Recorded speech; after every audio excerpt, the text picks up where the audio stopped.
disponibilidade para escutar o Senhor. Primeiro, na voz da nossa consciência. Segundo, nos acontecimentos da nossa vida. Terceiro, diante da palavra do Senhor escrita, nós e ela. E a escuta mais importante, Lucas 10,16. Quem vos ouve, a mim ouve. Quem vos rejeita, a mim rejeita. Diz Jesus para a igreja, particularmente para os seus pastores. Quando Jesus fala de forma clara, explícita por meio dos pastores da igreja. A primeira atitude é escutar a voz do Senhor. Mas atentos, porque o diabo também escuta a voz de Jesus. Quem lembra o diálogo dele com Jesus nas tentações, no capítulo 4 de São Mateus? Jesus falou para o demônio: nem só de pão vive o homem, mas de toda palavra que sai da boca de Deus. Afasta-te de mim, Satanás. Adorarás o Senhor teu Deus e só a Ele servirás. Jesus falou e o demônio escutou. É o primeiro passo, mas não é o mais importante. Alguém pode estar escutando agora pela TV a pregação do bispo, escutando e terminada a missa, entrou por esse ouvido, saiu por esse outro. Mas é o primeiro passo. Escutam a minha voz. Depois, eu as conheço. Reparem como o nosso Senhor em Apocalipse 3:20, de certa forma diz isso de outra maneira. Eis que estou à porta e bato. Se alguém abrir, entrarei e cearemos juntos, eu com ele e ele comigo. Ora, o que é que produz em nós que estamos dentro de casa quando alguém bate a porta? Nós escutamos. Jesus, de certa forma, do lado de fora diz: eu quero entrar. Eu quero ser o Senhor da sua vida, me aceite. Eu estou educadamente pedindo o seu consentimento. Se alguém abrir, continua nosso Senhor, entrarei e cearemos juntos. O que em Apocalipse é traduzido em forma de ceia, Jesus fala aqui de conhecimento. Verbo que na Bíblia significa mais do que apreensão de conhecimento, mas participação íntima da vida do outro. Por isso o verbo conhecer também é usado na Bíblia para significar o ato sexual. O ápice da intimidade de um homem com uma mulher. Eu as conheço, isto é, eu quero, eu desejo, eu pretendo fazer parte intimamente da vida dele. E a recíproca também é verdadeira, trata-se de um conhecimento mútuo. Jesus me conhece, eu conheço Jesus. Em Jeremias capítulo 20, versículo 7, nós temos: seduziste-me, Senhor, e eu me deixei seduzir. Tu me dominastes, e foi grande a tua vitória. Reparem que bonito, sedução.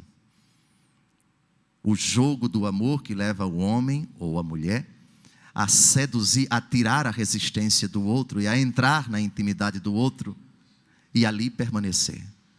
Com o consentimento do outro, evidentemente. E a terceira característica: elas me seguem. Para onde eu vou, ela vai. Quando eu digo é por aqui, elas vão. Quando eu proponho mudemos de rota, elas estão atrás de mim e sempre comigo. Eu dou-lhes a vida eterna e elas jamais se perderão. Aqui temos uma promessa.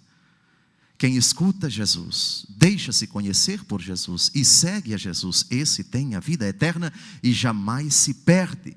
E ninguém consegue arrancar essa ovelha das mãos de Jesus, porque por ele foi conhecida, porque é seguida por Jesus, e Jesus a segue e ela segue a Jesus. É uma intimidade profunda e mais do que isso, por pertencer a Jesus, pertence também ao Pai, porque o Pai deu essas ovelhas a Jesus, e o Pai é maior que todos, e ninguém pode arrebatá-las da mão do Pai, porque o Pai e Jesus são uma só realidade. O Pai é Deus, Jesus é Deus. A ovelha pertence ao mesmo tempo ao Pai e pertence a Jesus. Toda a autoridade me foi dada no céu e na terra. A autoridade de conhecer, de falar, de apontar o caminho que a ovelha deve seguir, a capacidade, o poder de proteger, de dominar, de ser o Senhor na docilidade, no amor, no serviço, na entrega da sua própria vida em favor daquela ovelha, em favor de todo o rebanho. Na primeira leitura de hoje, nós temos uma outra dimensão, digamos assim, mediatizada dessa relação do Cristo, o bom pastor, com as ovelhas. Qual é a relação?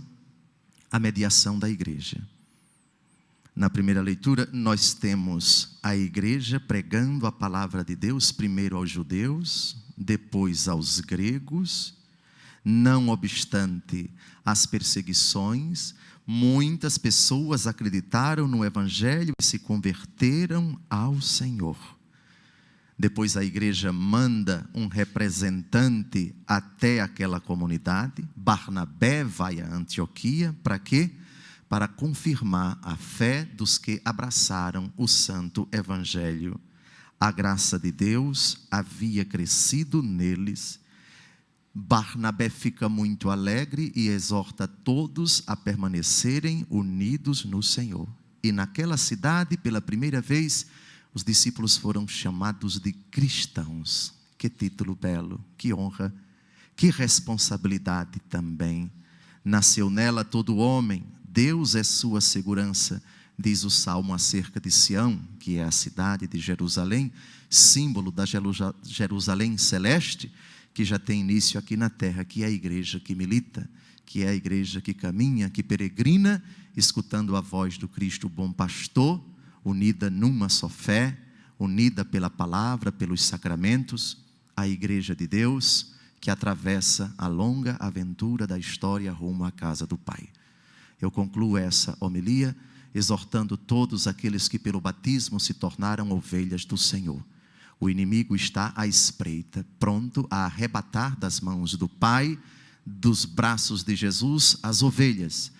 As que não serão arrebatadas são aquelas que escutam a voz de Jesus, são conhecidas por Jesus, conhecem a Jesus e seguem o Senhor Jesus.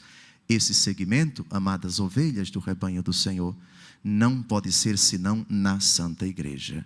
Jesus diz que os seus adversários no Evangelho de hoje não são ovelhas do seu redil, não porque Jesus as excluiu, mas porque elas se excluíram com a dureza do seu coração. Concluo com a frase de Jesus na oração sacerdotal em João capítulo 17.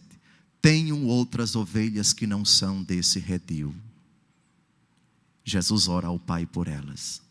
Rezemos nesta missa pelas ovelhas desgarradas, pelos católicos que se afastaram da única igreja de Cristo e por aqueles que ainda não conhecem Jesus vivo, o bom pastor, para que se cumpra a profecia de Jesus na mesma oração sacerdotal que aparece já no capítulo 10 do Evangelho segundo João. E haverá um só rebanho e um só pastor.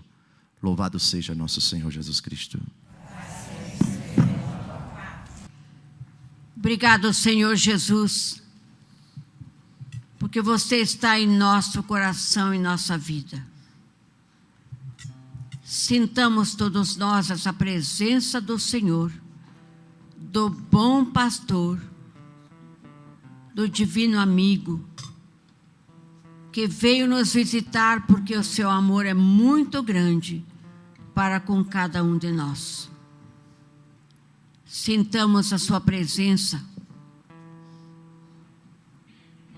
e façamos um diálogo com Jesus, mas sobretudo deixemos que Jesus fale em nosso coração, que Ele nos diga da necessidade que Ele tem em permanecer conosco e da necessidade que nós temos em permanecer com Jesus, porque com Jesus nós podemos caminhar, nós podemos ir ao encontro cada vez mais dessa sua presença viva, porque Jesus é o bom pastor, que nos leva à fonte da vida, que é Ele mesmo, que caminha conosco na luz de cada dia e dirige nossa vida passo a passo. Tudo o que nós temos que fazer e dizer, Ele está conosco. E nós acreditamos, nós caminhamos com Jesus, ou nós queremos caminhar sozinhos? Caminhemos com Jesus. Com Ele acertaremos essa estrada. Com Ele acertaremos, não caindo no pecado, libertando-nos de todo mal, porque Ele nos leva à luz, a sua luz divina. Sim, Jesus, liberta-nos de todo mal. Livra-nos de todo mal, a nós e a nossa família, para que cada vez mais sintamos que você é o nosso bom pastor e que com você, Jesus, tudo é possível. Muito obrigado, Jesus, nosso Senhor, nosso Deus, nosso divino amigo e bom pastor. Muito obrigado, Jesus. Muito obrigado, Jesus.